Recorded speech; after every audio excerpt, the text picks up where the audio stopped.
Diciendo, preciosa iglesia del Señor, le damos gracias a Dios, ¿verdad?, que nos permite nuevamente estar en este lugar, un lugar, ¿verdad?, de privilegio, donde es con mucha reverencia que nos presentamos delante del Señor, delante de la iglesia, porque la proclamación de la palabra, ¿verdad?, es un privilegio para todo aquel que ha sido llamado a proclamar este evangelio, a proclamar estas buenas nuevas de salvación. La iglesia tiene las buenas noticias para esta sociedad. La iglesia es la que tiene la buena noticia para la juventud, la buena noticia para las familias, amén. Y es que, ¿verdad?, ha nacido en nuestros corazones un Salvador, un Rey y Señor, amén, a quien hemos entregado nuestra vida y damos testimonio que nos ha ido bien, amén. ¿Cuántos le ha ido bien con el Señor? ¿Para cuántos Dios ha sido bueno? Amén. Ese es el testimonio, amado. Porque cuando usted tiene algo, ¿verdad?, y algo le funciona, o es duradero, o es algo que ha traído algún beneficio para su vida, usted va y cuenta. Mira, estoy tomando estas vitaminas y me he sentido tan bien, ¿verdad? Y cualquier persona que le dice, mira, que yo me siento así, usted rápido viene y le recomienda. Tenemos que recomendar a Cristo, porque Dios ha sido bueno con nosotros. Es maravilloso, amado. Gloria al nombre del Señor. Bueno, en esta noche, amado, vamos, ¿verdad?, a estudiar la palabra del Señor. Y el tema que ha escogido la iglesia para este mes es un tema bien, ¿verdad?, pertinente, bien bíblico. Es un tema sobre el cual la iglesia reflexiona desde diferentes, ¿verdad?, aspectos, diferentes perspectivas. Y que en esta noche pues nos vamos a ubicar, ¿verdad?, vamos a seleccionar algunos textos, nos vamos a ubicar en el Evangelio de Marcos. Porque pues el Evangelio de Marcos es un evangelio, ¿verdad?, es el evangelio que sirve de fuente a los sinópticos, así que por eso el Evangelio de Marcos es el más corto, ya usted sabe, ¿verdad?, que sirve de fundamento y de fuente para los relatos de los demás evangelios. Y el tema ¿verdad?, que en esta noche vamos a estar estudiando tiene que ver con las enseñanzas del reino, es el tema global, sombrilla que ha escogido la iglesia. Y dentro de ese tema entonces tenemos unos subtemas que los han mencionado y quizás ya los han estudiado en otras ocasiones. Y en esta ocasión el Señor nos ha movido a poder reflexionar nuevamente acerca del tema de los milagros de Jesús, como una señal del reino. Vamos a ver entonces cuáles son esos propósitos, qué era lo que significaba esa manifestación, ¿verdad?, de esa gracia, esa misericordia de Dios a través de los milagros. Déjeme decirle, amado, que el tiempo de los milagros no ha pasado, ¿verdad que sí? Amén. En el día de hoy, la iglesia es testigo y aún gente del mundo son testigos de la gracia y la misericordia de Dios a través de los milagros. El tiempo de los milagros no ha pasado porque el que hace los milagros permanece para siempre. Amén. Así que el que hace los milagros, mire, no se envejece, no se cansa. Él está sentado a la diestra de Dios y ahí está ministrando la gracia, la misericordia. Y nosotros, ¿verdad?, sabemos y creemos que eso es así. Vamos a leer, para quizás comenzar un poquito, Marcos capítulo 1, versículo 15. ¿Quién me acompaña y nos puede acompañar allí en ese texto, ¿verdad? Marcos capítulo 1, versículo 15. Y allí, ¿verdad?, vamos a hacer una breve, quizás, reseña con relación a este concepto del reino de Dios. En este evangelio encontramos, ¿verdad?, en este texto, quizás podemos leer desde el 14, después que Juan fue encarcelado, Jesús vino a Galilea predicando el evangelio del reino de Dios. Así que vamos a ver que el mensaje del reino de Dios es distintivo de la predicación de Jesucristo, ¿verdad? Él vino predicando el evangelio del reino de Dios y diciendo, el tiempo se ha cumplido y el reino de Dios se ha acercado. Arrepentíos y creed en el evangelio. Así que ese es prácticamente, ¿verdad?, el centro del mensaje de Jesús. Jesús utiliza este símbolo, ¿verdad?, para dar a entender su mensaje y su actuación. Jesús no se presenta hablándoles acerca de la ley, no se presenta hablándoles acerca del sacerdocio, ¿verdad? Sino que Jesús se presenta hablándoles acerca del reino. Y recuerde que el pueblo de Israel estaba esperando a un Mesías, ¿verdad? Que iba a venir por la descendencia, ¿verdad?, de David. Así que desde allí ellos están esperando a un rey, así como David, ¿verdad? Que había traído, ¿verdad?, había sido llamado por Dios, había traído toda esa liberación al pueblo de Israel. Asimismo, se había guardado esa esperanza de, ¿verdad?, de que viniera un rey. Y Jesús entonces empieza a hablarles a ellos acerca del reino de Dios. Dice aquí, ¿verdad?, que cuando en los evangelios se habla del reino de Dios, se está designando ante todo el ejercicio de la soberanía de Dios, ¿verdad? Para nosotros quizás el término no es muy familiar, porque pues nosotros vivimos en otro sistema, pero para el pueblo de Israel era bastante familiar este concepto acerca de la soberanía. Así que el reino tiene un rey que ejerce su soberanía ¿en qué? En un pueblo, ¿verdad? Así que esa soberanía de Dios busca ser aceptada por los hombres, y también en ese ejercicio de esa soberanía que se establece por medio del reino de Dios, se intenta también o se presenta la experiencia de la confrontación de la soberanía de Satanás. Y vamos a ver entonces cómo Jesús establece su soberanía y su autoridad. La autoridad no solamente celestial, sino autoridad también terrenal, ¿verdad? Como Mesías. Así que allí entonces Jesús afirma que el poder de Dios se está haciendo visible por medio del reino de Dios, y que este reino de Dios ya se está acercando. Esa soberanía de Dios se hace concreta en medio de un pueblo que es llamado para aceptarla y hacerla visible. Usted y yo, amado hermano y hermana, en el momento en que creemos en Jesucristo como nuestro Salvador personal, le estamos diciendo al Rey de Reyes y Señor de Señores que ejerza su soberanía en nuestra vida.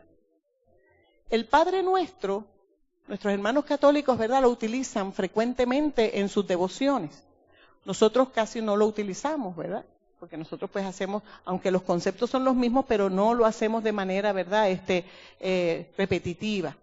Pero en el Padre Nuestro encontramos esta afirmación, ¿verdad? Venga a nosotros tu reino y que se haga tu voluntad en el cielo, así que en la tierra. Así que cuando usted y yo nos estamos entregando a Cristo, le estamos diciendo al Señor, Señor, que no se haga mi voluntad, sino que se haga la tuya. Y en ese momento entonces la soberanía de Dios está obrando en nuestra vida. Le estamos entregando todo el control. Pero es que nosotros somos tremenditos, porque le decimos al Señor que se haga tu voluntad y después no le pedimos el consejo, no le pedimos la guianza, sino que no, por aquí es que tengo que hacer las cosas, por aquí es que yo voy, esto es lo que me conviene, sin consultar al Señor. En el momento en que usted y yo reconocemos esa soberanía de Dios en nuestra vida, eso significa que antes de yo tomar una decisión, antes de decidir con relación a algo, ¿verdad?, voy a buscar la dirección y la guianza del Señor. Y como nuestro Dios está vivo, nuestro Dios no es una imagen, nuestro Dios está vivo y Él habla. Amén. ¿Cuántos lo escuchan? ¿Cuántos lo escuchan? Amén. ¿Verdad que el Señor habla? Y el Señor va a buscar diferentes maneras cómo hablarle, cómo darle la guianza, cómo decirle las cosas. Dios, mire, a veces nosotros somos olvidadizos o somos distraídos, pero a veces le estamos pidiendo guianza al Señor con relación a algo, y entonces el Señor nos está diciendo, mira, por aquí, mira esto, y usted siente que esa palabra, ¿verdad?, le confirma el Espíritu Santo de Dios que mora en nosotros, y entonces a veces el Señor me dice por la mañana, mira, haz esto. Y yo de momento, ay no, Señor, ahorita, ay no, pero ¿para qué? Uno como que, y entonces uno coge y lo deja. Y después, si el Señor me lo dijo esta mañana, que tenía que traerme tal cosa. En cosas así tan sencillas, el reino de Dios, ejerciendo su soberanía en la vida del creyente, opera de esa manera. Porque Dios, ¿verdad?, está interesado en guiar nuestra vida. Y la lucha de nosotros es entregarle nuestra voluntad a Él. A veces queremos hacer las cosas como nosotros pensamos y no como Dios dice. Yo tengo una hermanita allá en Barrio Palma que dice, el lema de ella, yo le digo, esta es la teología de la hermana Carmita. No es como uno quiere, es como Dios dice. Esa teología sencilla del corazón que conoce a Dios. No es como uno quiere, es como Dios dice. Y en ese principio, ¿verdad? Estamos nosotros entregando la voluntad. Así que el ejercicio de ese reino en nosotros es la soberanía de Dios en nuestros corazones y nosotros entregar la voluntad a Dios. Hacer las cosas como Él ha dicho. Si Él ha dicho que hay que perdonar, usted tiene que perdonar. Eso es indiscutible, eso no se discute. El Señor me ha dicho a mí que yo tengo que perdonar. El Señor me ha dicho a mí que yo tengo que descansar. Usted sabe que el descansar en el Señor es una orden de parte de Dios. Porque cuando nosotros venimos al Señor con nuestra carga y venimos y le decimos en oración, mira Señor, esto me preocupa, estoy cargado, estoy preocupado, preocupada por esto, por lo otro. Entonces usted viene en oración, ¿verdad? Que es el medio que tenemos para nosotros comunicarnos con nuestro Padre Celestial. Y venimos entonces, mira Señor, esto que me preocupa y esto y lo otro, y usted viene en oración. Pero cuando usted se levanta de allí, vuelve y se lleva la carga. Entonces, si usted le ha dicho que eso usted se lo entregó a Él, ¿qué hace usted cargando cosas que usted le entregó a Él? ¿Verdad? Eso me lo hizo ver el Señor en una ocasión. Yo dije, mira, espérate, Señor, si yo te estoy diciendo que te entregué esto, pues yo tengo que descansar. Descansar. Y Dios nos ha llamado a descansar. Y Dios nos ha llamado a tener paz. Hay una tormenta, hay una situación, hay una circunstancia. Esas son las experiencias que vivimos nosotros en el reino de Dios. Tenemos paz en medio de la tormenta. Amén. Tenemos descanso, porque mira que si esto, aquello, los hijos, los nietos, las situaciones en la casa, la familia, que es lo que más a uno, ¿verdad?, le carga las situaciones de la familia. Pero podemos tener paz en medio de esa situación. Así que cuando usted venga al Señor a entregarle una carga, déjela que Él la lleve. No coja usted nuevamente y se lleva otra vez la carga, otra vez para casa y no puede dormir esa noche. No, le entregamos las cosas al Señor y dejamos que Él las lleve. No me voy a preocupar por eso, porque cuando usted le entrega las cosas a un abogado, que es el especialista en asuntos legales, usted no anda, ¿verdad?, molestando y llamándolo todos los días. Usted le entrega eso porque usted tiene la confianza de que ese asunto lo va a resolver la persona que tiene la expertise para eso. Descansemos en el Señor, amado. Aprendamos a descansar. Señor, ayúdame a descansar. Enséñame. Usted sabe que a veces no estamos enseñados a descansar, estamos acostumbrados a tener todo el tiempo una carga, una tensión, una preocupación y esto y lo otro. No estamos acostumbrados a descansar. Ay, no tengo nada que hacer hoy, me siento extraño. Si no nos sentimos con las cosas encima, nos sentimos extraños. Pero el Señor nos ha llamado a descansar y esto es uno de los beneficios de estar viviendo en el reino de Dios bajo la soberanía de Dios, amado. Mire, esa soberanía de Dios, como decía anteriormente, se hace concreta en el pueblo, ¿verdad? Que está llamado a aceptar esa soberanía de Dios y hacerla visible mediante el cambio. Por eso es que Jesucristo, a través de este mensaje del reino de Dios, está llamando al cambio, está llamando a la conversión, está llamando a la transformación. Tu realidad puede ser cambiada y transformada por el poder de Dios. Amén. ¿Cuántos dicen amén? Tu realidad puede ser cambiada, es lo que Jesús le está diciendo a los judíos. Por eso le dice, ¿verdad? El reino de los cielos, arrepentíos. Se va a operar un cambio en tu vida, como dice el corito, ¿verdad? Un cambio. ¿Verdad? Las cosas que yo hacía antes, ya yo no las hago más. Así que cuando vivimos bajo esa soberanía del reino, se operan cambios en nuestra vida. ¿Y sabe qué? No importa que usted tenga 10 años, 20 años, 30 años en el Evangelio, en cada etapa de nuestra vida, Dios va a operar cambios. Dios va a operar cambios, porque mis experiencias de la niñez y de mi juventud no son iguales a las experiencias que estoy viviendo en este tiempo. Así que todavía mi vida necesita ser cambiada por Dios. Amén. Y los procesos de Dios para operar el cambio, cuando el reino de Dios empieza a gobernar nuestra vida, nuestra voluntad, nuestro carácter, como dice nuestro hermano Daniel Calvetti, ¿verdad? Haz mi carácter más como el tuyo. Mire, hay una cosa, ¿verdad?, que cuando usted reacciona o sobrereacciona con relación a un asunto, ahí está el Espíritu de Dios, mire, trabajando con usted para que se opere el cambio, porque usted le ha dicho al Señor, Señor, yo quiero ser más como tú. Que cuando a usted y a mí nos vean, aunque somos diferentes, nos puedan ver que nos parecemos a Jesús. Aleluya.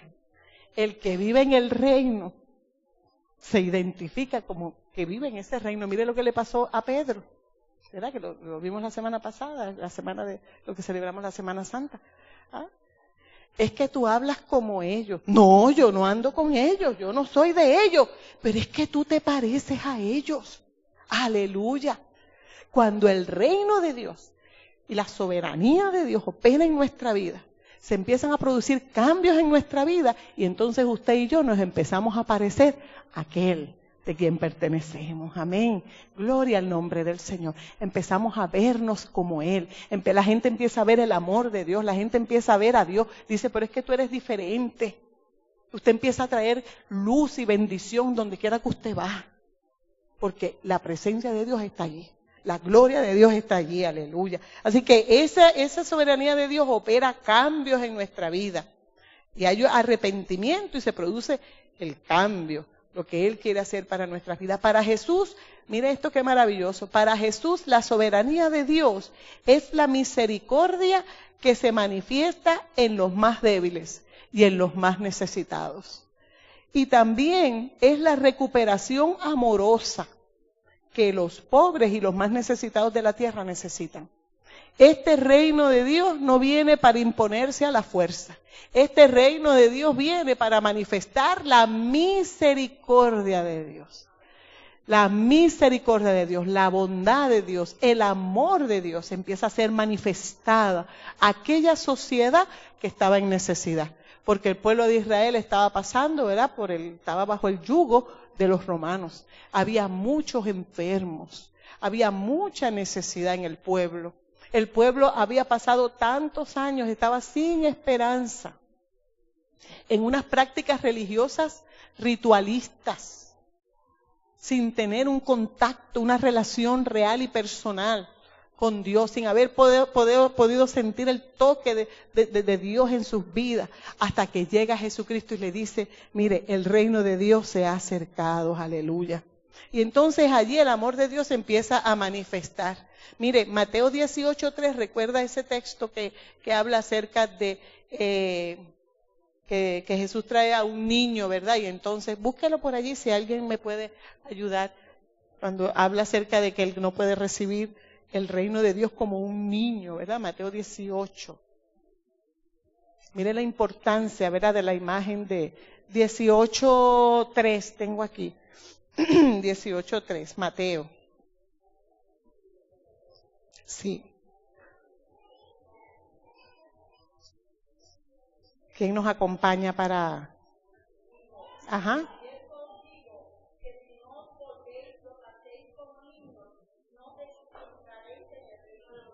Exactamente, ¿verdad? Y allí le estaba diciendo, precisamente, ¿verdad? Hablándole de los más desprotegidos de la tierra, de la sociedad, los niños, que no eran considerados, ¿verdad? No está hablando del niño en el sentido de que es ignorante o que es pequeño, no. Está hablando en el sentido de la gente necesitada de la tierra, los niños y las mujeres. El reino de Dios es necesario que se reciba como un niño. O sea, la iglesia está establecida en la tierra para dar apertura a todas las personas necesitadas. O sea, no hacemos acepción de personas, de no, que sea este sí, aquel no, no. Toda persona necesitada tiene apertura al reino de Dios. Tiene apertura a la salvación en Cristo Jesús. Tiene apertura a las bondades del reino. Tiene apertura a las misericordias de Dios. Aleluya. Y ahí en Mateo también 5:2, cuando habla de las bienaventuranzas, ¿verdad? También nos señala allí el evangelista. Dice, bienaventurados los pobres en espíritu, porque de ellos es el reino de los cielos. Así que el reino está abierto a todo aquel que esté necesitado. Y ni usted ni yo podemos poner tropiezo en nadie. No señale la vida de nadie. No juzgue la vida de nadie. Ore, ame, acompañe y sostenga. Y en el camino El Señor arregla las cosas. No lo hagamos, amado. Yo sé que a veces, ¿verdad? La iglesia es abierta a todo el mundo. Y todos estamos en el mismo proceso, amado. Unos, ¿verdad? Tenemos un poquito más de tiempo, unos tenemos un poquito más, ¿verdad? De experiencias y de situaciones que nos han moldeado. Unos van en unas etapas de crecimiento, otros en otros. Pero no podemos nosotros señalar a nadie. El reino de Dios está abierto para todo el mundo, para todo aquel necesitado. Y es lo que está representando ese niño, la gente necesitada, los pobres de la tierra. Y como una gracia, una manifestación de esas misericordias de Dios para el pueblo de Israel, y no solamente para el pueblo de Israel, sino también para nosotros, están las manifestaciones de los milagros. Aleluya. Algo distintivo en el Evangelio de Marcos es los relatos de milagros, las historias de milagros. El testimonio que hay de que uno de los signos, ¿verdad?, distintivos del ministerio de Jesucristo fue precisamente la operación de milagros para aquellos que estaban necesitados, para aquellos que estaban enfermos, para aquellos, ¿verdad?, que estaban en situaciones bien particulares. En momentos críticos allí apareció el Señor operando un milagro.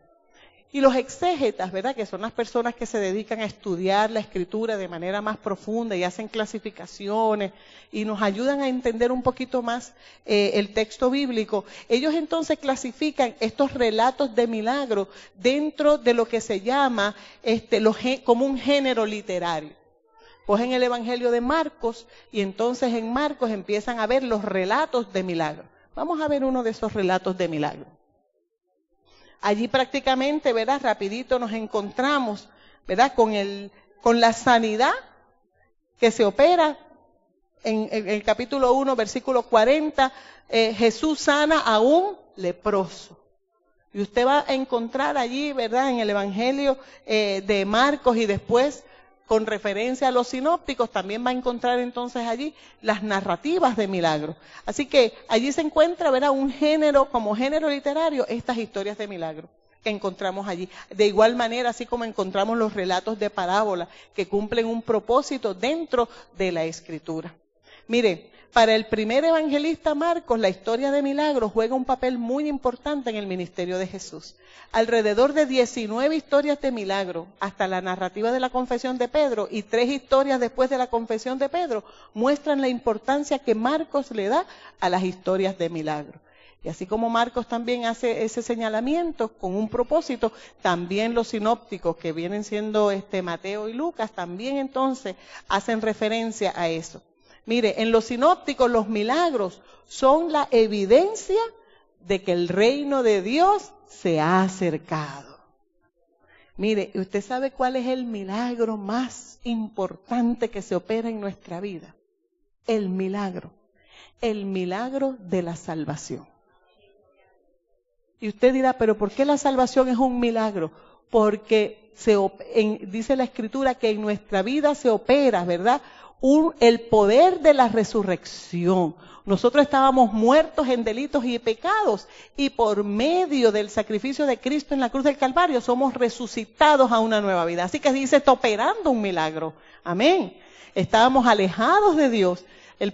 El milagro del arrepentimiento, el milagro de la conversión, el milagro de la reconciliación con Dios a través de Jesucristo. Mire, hay gente que le han predicado el Evangelio durante años y no han podido encontrarse con la revelación de la salvación en Cristo. Pueden conocer la historia de Jesús. Les gusta ver todos los programas cristianos. Siempre tienen las emisoras cristianas puestas. Pero eso no significa que ven a Cristo como su Salvador personal. Aleluya. Cuando usted tiene esta experiencia de ver a Cristo como su Salvador personal, usted tiene una convicción de salvación. Y esa convicción, ni que yo venga y le diga, no, tú no vas a ser salvo. Usted me dice, no, pastora, yo soy salvo, yo sé en quién he creído, aleluya. Y es una fe personal, es una fe que está fundamentada, ¿verdad?, en una convicción. No, que si eso fue Jesucristo, que después no resucitó nada y se ha demostrado y la ciencia puede que venga y tenga evidencia que Jesucristo no resucitó y de momento aparece alguien que empieza a hacer unos estudios y dice, mire que esto fue otra cosa. Y nosotros vamos a decir, yo sé que mi Redentor vive, aleluya. Eso es convicción, eso es fe para salvación. Porque usted la salvación nadie se la va a quitar. Nosotros, Dios no se aleja de nosotros nos alejamos de Dios, ¿verdad? Así que ese maravilloso milagro que se ha operado en nuestra vida, el milagro de la salvación. Que usted antes era ciego y ahora puede ver, aleluya.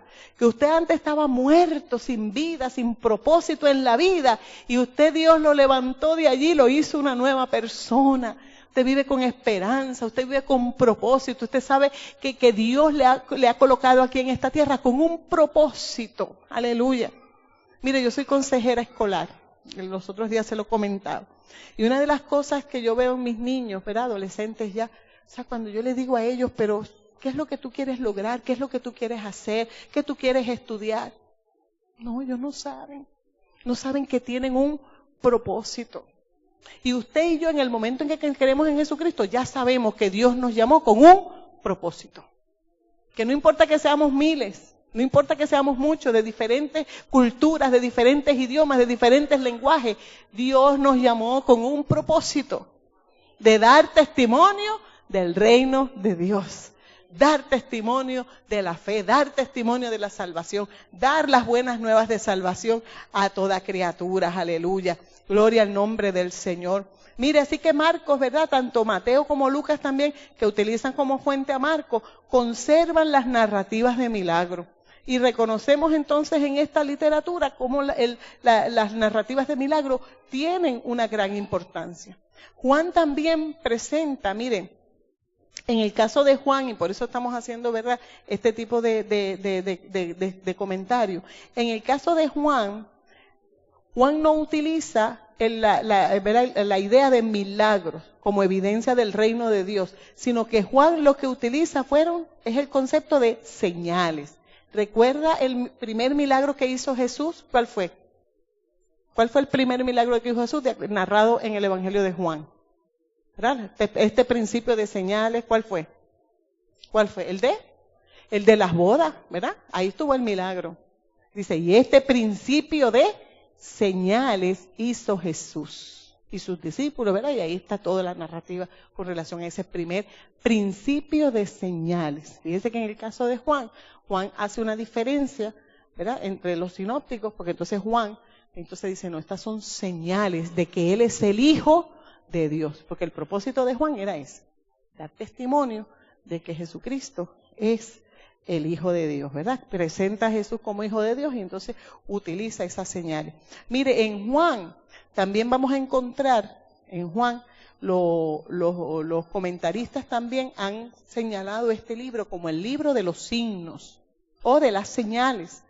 Una de las primeras señales, dice este principio de señales hizo Jesús, está en el milagro, ¿verdad?, de las bodas de Caná de Galilea, donde el agua fue convertida en vino. El segundo milagro, el segundo signo, la segunda señal la encontramos en la sanidad del hijo del noble. Después en el paralítico del estanque de Betesda, en la alimentación de los 5,000 y en la caminata sobre el agua. Y en la sanidad del ciego de nacimiento y en la resurrección de Lázaro. Entonces, si usted pudiese definir qué es un milagro, ¿qué usted diría? Si yo le digo, vamos a definir entre todos aquí qué es un milagro. ¿Qué es un milagro? Vamos a decirlo en nuestras propias palabras. Es una obra sobrenatural, ¿verdad? Es una acción sobrenatural. Es una acción sobrenatural sobre un asunto que está ocurriendo, pero que entonces hay una acción de parte de Dios sobrenatural. Eso mismo. Eso no, como no tenemos otra palabra para describir lo que está pasando, pues entonces la señalamos como milagro. ¿Cuántos de ustedes conocen personas que han experimentado un milagro? ¿Recuerda alguna persona donde se ha operado un milagro que esa persona, cuénteme, amado? No sé si le doy el micrófono, ¿verdad? Para que nos podamos escucharlo todos. Amén. Dios les bendiga. Un milagro es El Señor a mí me alumbró. Yo tenía un miedo tremendo y clamé a Dios y me alumbró una finca de 500 cuerdas que yo estaba asustado y me quitó el susto y vi claridad hasta que llegué a casa. Amén, amén, fíjense, eso es un milagro, ¿verdad? Como que en la naturaleza, ¿verdad? Estaba todo oscuro y entonces Dios operó sobre la naturaleza para que entonces, aunque estaba oscuro, viera claridad. Eso es un milagro, ¿verdad? Un milagro como en la naturaleza. Alguien más que recuerde a alguien que, ¿verdad? O un milagro que usted haya sido depositario de una sanidad. Nosotros tenemos una hermana allá en Barrio Palma que estuvo prácticamente casi 3 meses en intensivo. Le dieron varios infartos cerebrales, estuvo entubada. O sea, ya nosotros prácticamente la habíamos despedido. Y la iglesia clamando, y la iglesia orando, y la iglesia clamando. El tener hoy a nosotros, a nuestra hermana, dentro de nuestra iglesia, cantándole al Señor. Los mismos médicos dicen que ahí se operó un milagro. Porque humanamente, con todo el conocimiento que ellos tenían, no se supone que ella tuviese entendimiento con tantos infartos que le dieron. No se supone que ella estuviera hablando.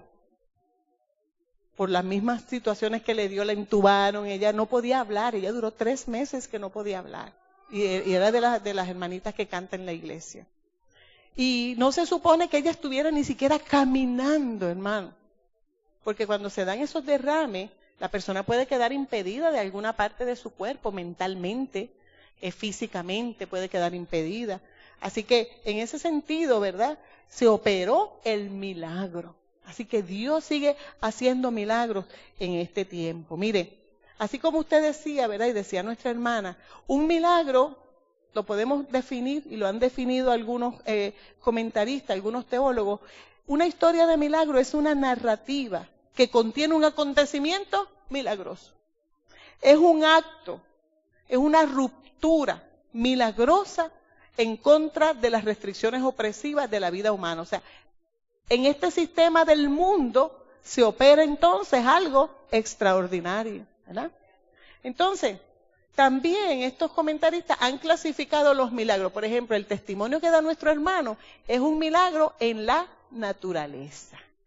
El testimonio que yo le estoy dando de mi hermanita de Barrio Palma es un milagro de sanidad, ¿verdad? ¿Qué otro milagro usted puede identificar de las narrativas que usted conoce, de las historias de milagros de los evangelios? ¿Qué otro? Tenemos un milagro en la naturaleza. ¿Qué otro milagro se ha operado en la naturaleza en una narrativa de los evangelios? ¿Cuándo qué? Milagros de provisión, ¿ve? La multiplicación, ¿verdad?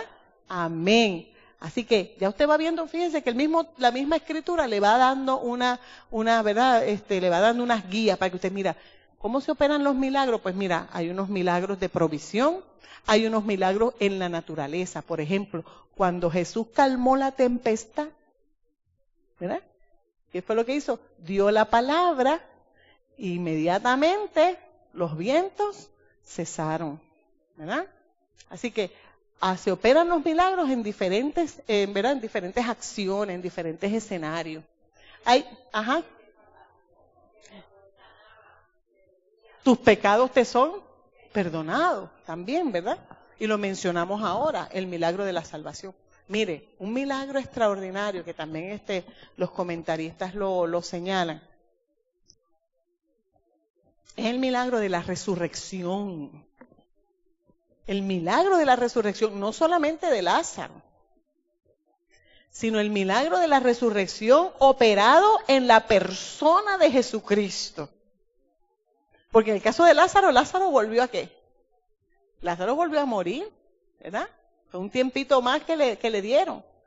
Pero en el caso de Jesucristo, Él está sentado a la diestra de Dios Padre. Y recuerde que Jesucristo es el Verbo encarnado. O sea, que ahí se operó, ¿verdad? El poder de Dios. Y Hebreos también, ¿verdad? Lo señala. El poder de Dios, el apóstol Pablo habla de eso, del poder de Dios que lo levantó de entre los muertos. Milagros, ¿verdad? Milagros que se operan.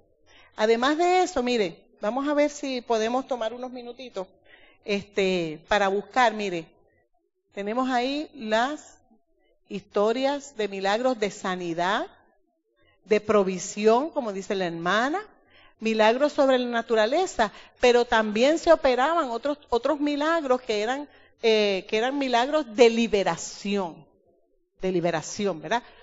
Usted lo estaba diciendo, excelente, milagros de liberación, ¿verdad? Que cuando venían una persona que estaba, ¿verdad?, con espíritus inmundos, y entonces a la palabra de Jesús, pues entonces esa persona, son milagros también de liberación que se operaban en el momento, como el milagro, por ejemplo, del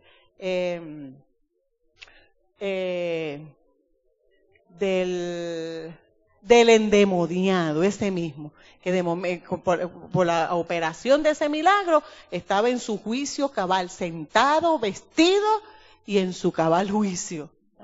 Milagros de liberación, aleluya, gloria al nombre del Señor. Así que todos estos milagros, ¿verdad?, se operan como ciertas categorías, y qué bueno que tenemos esos testimonios de que son eventos que ocurrieron y gente que dio testimonio y que quedó escrito ese testimonio de esas operaciones de Dios, ¿verdad?, de cómo Dios operó en esos milagros. Vamos a ver entonces, vamos a buscar varias citas y usted me va a tratar de identificar qué tipo de milagro se está operando allí. Por ejemplo, en Juan 5, levante la mano, ¿quién puede coger Juan 5? La hermana coge, ¿cuál es su nombre, hermana? Raquel nos va a coger Juan 5, Marcos 1, 23 y 28. ¿Quién puede coger Marcos 1, 23? La hermana, ¿cuál es su nombre? ¿La hermana? Belén, hermana Belén. Ok, la hermanita ahí me va a coger, esta joven que está aquí, Marcos 6, 30. Vamos a ver qué tipo de milagro se está operando allí. Y una última cita, una última persona, ¿quién puede ser? ¿Otra persona puede ser quién? Ajá. Usted me puede buscar Marcos 4:35. Vaya buscando esos textos y vaya viendo entonces en esa historia de milagro, en cuál de las categorías se pueden identificar.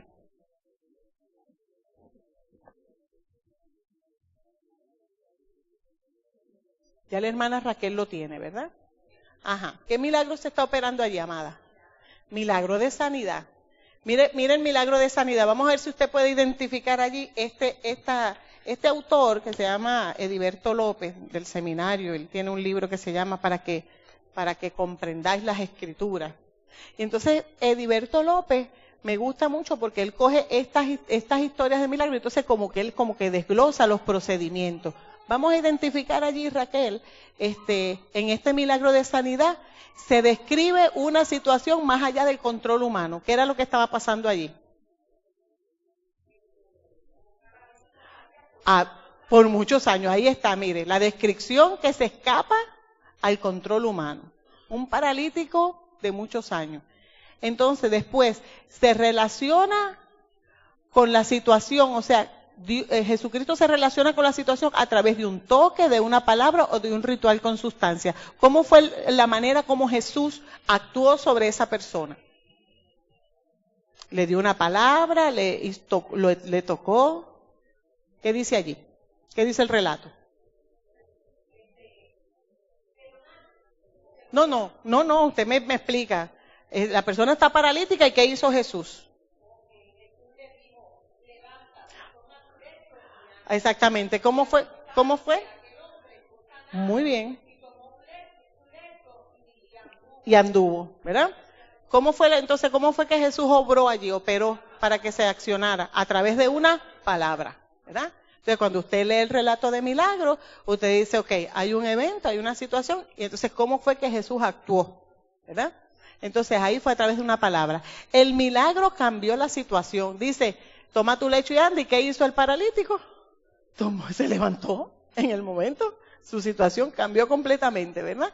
Entonces se presenta la evidencia del milagro y él menciona aquí que en algunas ocasiones pues todo el mundo, ¿verdad?, se asombra con relación a esa operación. Son obras de misericordia en el reino de Dios. Recuerden, los milagros son acciones, operaciones de Dios por su misericordia. Amén. Así que, ¿quién me tiene el otro texto? El segundo tenemos Marcos 1, 23 al 28. Ajá, hermana Belén.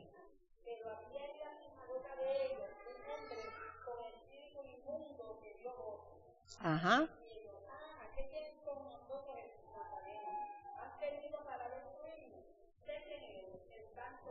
Ujú. Ajá. Esa es una operación de milagros ¿de qué? De liberación, ¿verdad? Vamos a ver entonces aquí lo que nos plantea este Ediberto con relación a ese proceso. Él trata de generalizar como que una serie de etapas, ¿verdad? En el proceso. Dice aquí, Jesús se encuentra con la persona poseída, ¿verdad? Y ahí lo identifica el hermano. Había uno, ¿dónde estaba? En la sinagoga, ¿verdad? Entonces, hay una confrontación del poder del mal, ¿verdad? Hay una expresión allí donde, ¿verdad? Dice que estaba, que tenía espíritus inmundos, ¿verdad? Es que usa la expresión allí. Hay una confrontación del poder del mal con el poder del mal y Jesús. Entonces, Jesús, ¿verdad? Expulsa, da la palabra, ¿verdad? Y la persona queda libre, liberada, ¿verdad? Una palabra ¿de qué? De autoridad. Aleluya. Y aquí viene un puntito que le quiero decir. Cuando Jesús le está diciendo que el reino de los cielos se ha acercado, les está diciendo, ya pronto está cerca la completa dominación y destitución del poder de Satanás. Aleluya. ¿Por qué? Porque él era el Mesías. ¿Por qué? Porque él sabía el propósito con el cual había venido. ¿Por qué? Porque él iba a la cruz del Calvario. Amén. ¿Por qué? Porque él iba a vencer a Satanás en la cruz del Calvario. O sea, se estaba cumpliendo aquella profecía, aquella palabra que había sido dada ya en Génesis. Se estaba cumpliendo en la persona de Jesucristo. Por eso, desde ese momento, empieza el pueblo a disfrutar de lo que es la liberación del poder de Satanás. Ya Satanás no tiene poder sobre nosotros. Aleluya. Y eso es uno de los beneficios de vivir en el reino de Dios bajo la soberanía de Dios. ¿Sabe qué? Satanás no podrá vencer, como dice un corito, Satanás no podrá vencer, Satanás no podrá vencer, pues le vamos a ganar con Jesús el capitán. Es un corito ¿verdad? Del siglo pasado, ¿verdad que sí? Pero allí lo que se está demostrando con esta manifestación del poder de liberación es que ya Satanás no tenía ninguna autoridad. Aleluya. Y eso es importante que nosotros como iglesia ¿verdad? Lo tengamos bien claro. Porque miren, hay una cosa que se llama la sugestión, la intimidación. En cierto lugar, en una ocasión, empezaron a decir que la iglesia le habían hecho un trabajo. Miren, le habían hecho un trabajo a la iglesia. Y vino alguien allí a decir que sí, que era que los demonios y que se y que le habían hecho trabajos a la iglesia. Mire, amado, bíblicamente, teológicamente, escrituralmente, Satanás no tiene ninguna autoridad en contra de la iglesia del Señor. A la iglesia del Señor se le ha dado autoridad para atar y desatar. ¿Qué hace Satanás? Te sugestiona. Usted de momento vive en un sitio y un vecino o una vecina viene y le pone una cosa, usted encontró allí, y de momento usted dice, ay, eso es que me están haciendo un trabajo. Y en Puerto Rico, en este momento, hay mucha proliferación de ese tipo de cosas. Mire, llegó a mi escuela un nene, ¿qué tiempo, verdad? Llegó ahora en enero, febrero más o menos. Entonces, hace como 2 semanas estoy yo trabajando con los niños y me llegan unas niñas a la oficina. Aquellas niñas me llegaron en un estado de nervio. Las manos le temblaban, la boca le temblaba, era lunes. Ellas habían pasado todo el fin de semana que no habían podido dormir. Y yo le digo, ¿y qué fue lo que les pasó? Y entonces las nenas vienen y me cuentan y me dicen, porque la semana pasada, el viernes pasado, fulano estaba haciendo un jueguito que se llama Charlie Charlie, que es como los de la Ouija.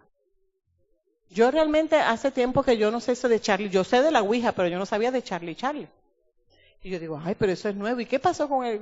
No, porque entonces él coge un lápiz y lo pone así, qué sé yo ni qué. Y entonces cuando yo le dije, mira, que el Señor te reprenda, porque la nena es de la iglesia, que el Señor te reprenda, esas cosas no son de Dios, le dijo la nena. Y entonces él le dijo, tú me estás reprendiendo a mí, ahora tú vas a ver lo que te va a pasar.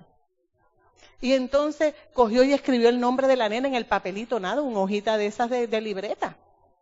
Y puso el nombre y entonces aquella nena no pudo dormir en todo el fin de semana. Temblaba, no quería estar en la escuela. Bueno, y yo empiezo a hablar con ella y le digo, mira mi amor, esto es así, así, así. Ahí no hay ningún tipo de verdad. Ahora, si tú te coges y te llenas de temor y te llenas de miedo, lo que te está perjudicando es el miedo. No es que haya ninguna acción de ese papel o de esa persona. ¿Verdad que tú eras feliz antes de esto? Sí, yo. ¿Sí, ¿verdad que tú estabas bien feliz en la escuela? Sí, pues entonces tú no puedes darle lugar a ese miedo. Lo que te está paralizando es el miedo y te está haciendo crear cosas en tu mente. Y vengo y hablo con la nena. No, que yo no te preocupes, que yo voy a hablar con el niño. Entonces voy y busco ese día el niño no había venido, lo reúno al otro día. Y entonces el niño viene. Yo le digo, ven acá, mi amor, ¿de dónde tú hiciste esto? Entonces me dice, no, pero es que eso es un juego, nada. Yo le dije, no, pero ese juego está prohibido en la escuela, porque está causando miedo. Estás utilizando eso para intimidar, estás utilizando eso para amenazar, y hay unas personas que no se sienten cómodas con ese juego. Así que si tú tenías costumbre de eso está prohibido aquí en la escuela, está causando, y yo le dije al niño así. Y entonces el niño pues me entendió. Cuando habló con la mamá, le explico que el niño está jugando eso. Sí, porque eso él lo jugaba allá en la escuela. Y dijo, pues mamá, aquí no lo puede jugar, porque está afectando a otros niños y qué sé yo ni qué. Entonces fíjense que hay empieza como que a haber en el ambiente una serie de elementos, ¿verdad? Que empiezan entonces a intimidar, a amenazar, a sugestionar. Y entonces usted se tiene que parar firme, ¿dónde? En la roca que es Cristo y en la palabra de Dios y en la autoridad que Dios nos ha dado como iglesia y como creyentes en Cristo Jesús. Para que ningún poder del mal, ninguno, amado, porque estaríamos negando la Escritura. Ninguna obra, ninguna arma forjada, ¿verdad? Dice otro texto, puede venir en contra de nosotros. No, que si esto, no, hermano, usted sosténgase en lo que dice la Escritura. La Biblia dice esto. Y en esa afirmación nosotros nos sostenemos, ¿verdad? Así que hay autoridad para vencer cualquier, ¿verdad? ¿Qué texto me queda? Marcos 6:30 me queda. Deja ver cuál es ese.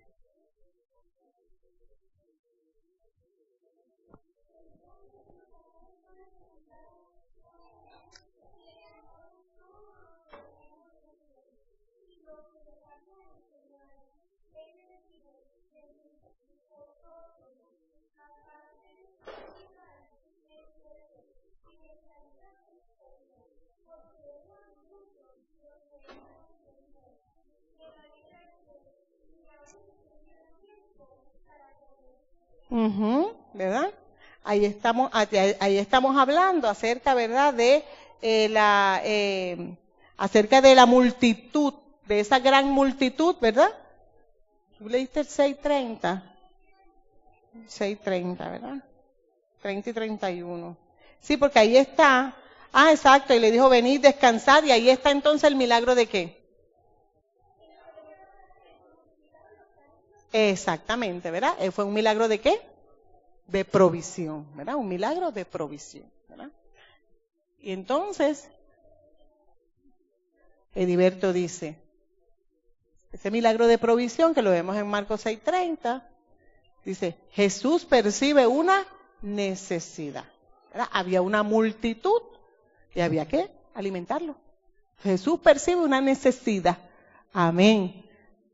¿Cuántos creen que Dios hace milagro de provisión en tu necesidad? Amén.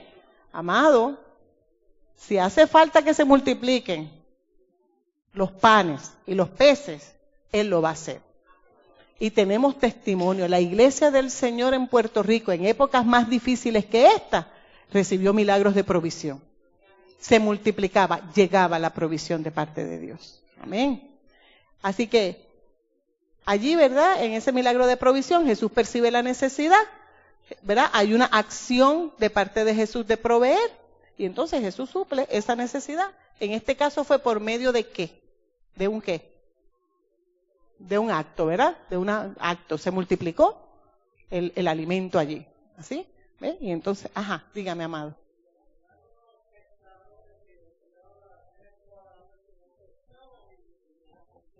Ve a cierto sitio y después las redes se rompían porque pescaron de más. Milagro, la pesca milagrosa, ¿verdad? Así que conocemos al Dios que hace milagros. Y que no solamente son los relatos que encontramos allí, sino que en la vida suya y en la vida mía hay testimonio de que Dios hace milagros. Denle un aplauso al Señor por eso. Que nuestro Dios está vivo, aleluya. Que no debemos de tener temor de ninguna situaciones que verá que estamos viviendo como familia, noticias que escuchamos. A lo mejor va a haber un cierre de gobierno, situación económica. No le tengamos miedo. Siéntese a hablar con la generación anterior. Siéntese a hablar con ese hermanito que está allí. ¿Ah? El gobierno de nosotros es Dios, que es nuestro proveedor, ¿verdad que sí? Y Dios, mire, es una cosa maravillosa. Mire, yo duré una época, ¿verdad? Hace algún tiempo, en que yo hacía compra con $20 para toda mi familia. Éramos 5. Con $20 nos duraba toda la semana. Y eso era un pollo, me acuerdo que era un paquete de arroz, eso era una cosa que, eso rendía esos $20, pero coja usted ahora $20 en el supermercado para que usted vea, ¿verdad? Usted tiene 2 o 3 bolsitas y esos son $60 que se le va. Y eso sin los monchis, ¿verdad? Sin las merienditas, eso es lo básico. Así que nuestro Dios, amado hermano y hermana, nuestro Dios es Dios de milagros, amén. Dios de provisión, Dios que hace milagros de sanidad, Dios que se lleva todas nuestras cargas, Dios que está vivo, que opera en nosotros. Descansemos en Él, confiemos en Él. No sigamos oyendo, ¿verdad?, todas estas malas noticias que se están escuchando. Vamos a declarar la palabra del Señor. Vamos a confesar lo que Dios ha dicho acerca de su pueblo. No tengamos temor, porque si en el desierto la ropa, mire, no se le gastó. En el desierto hacía falta una nube, aleluya. Y Él mandó la nube, aleluya, gloria al nombre del Señor. En el desierto hacía falta una columna de fuego y Él hizo aparecer aquella columna de fuego que hacía falta en el desierto. En el desierto hacía falta pan, ¿de dónde lo iban a sacar? No había cómo sembrar, no había opciones, aleluya. El pueblo de Dios es un pueblo que conoce a Dios en medio de las situaciones difíciles, aleluya. Ahí es cuando Él se goza. Mire, cuando empiezan los hermanos, no, que este está enfermo, el otro está enfermo, y yo digo, amado, es tiempo de milagro. O sea, si hay enfermedad, van a aparecer los milagros. Si hay escasez, va a aparecer la provisión. Amén. ¿Cuántos lo creen? Amén. Gloria al nombre del Señor. Así que, verdad, con esta palabra queremos, verdad, dar cierre ya a esta reflexión con relación al tema de milagros. Hay mucho que decir, pero esto es lo más importante, amado, que en esta noche nosotros nos vayamos con esa confianza y esa seguridad.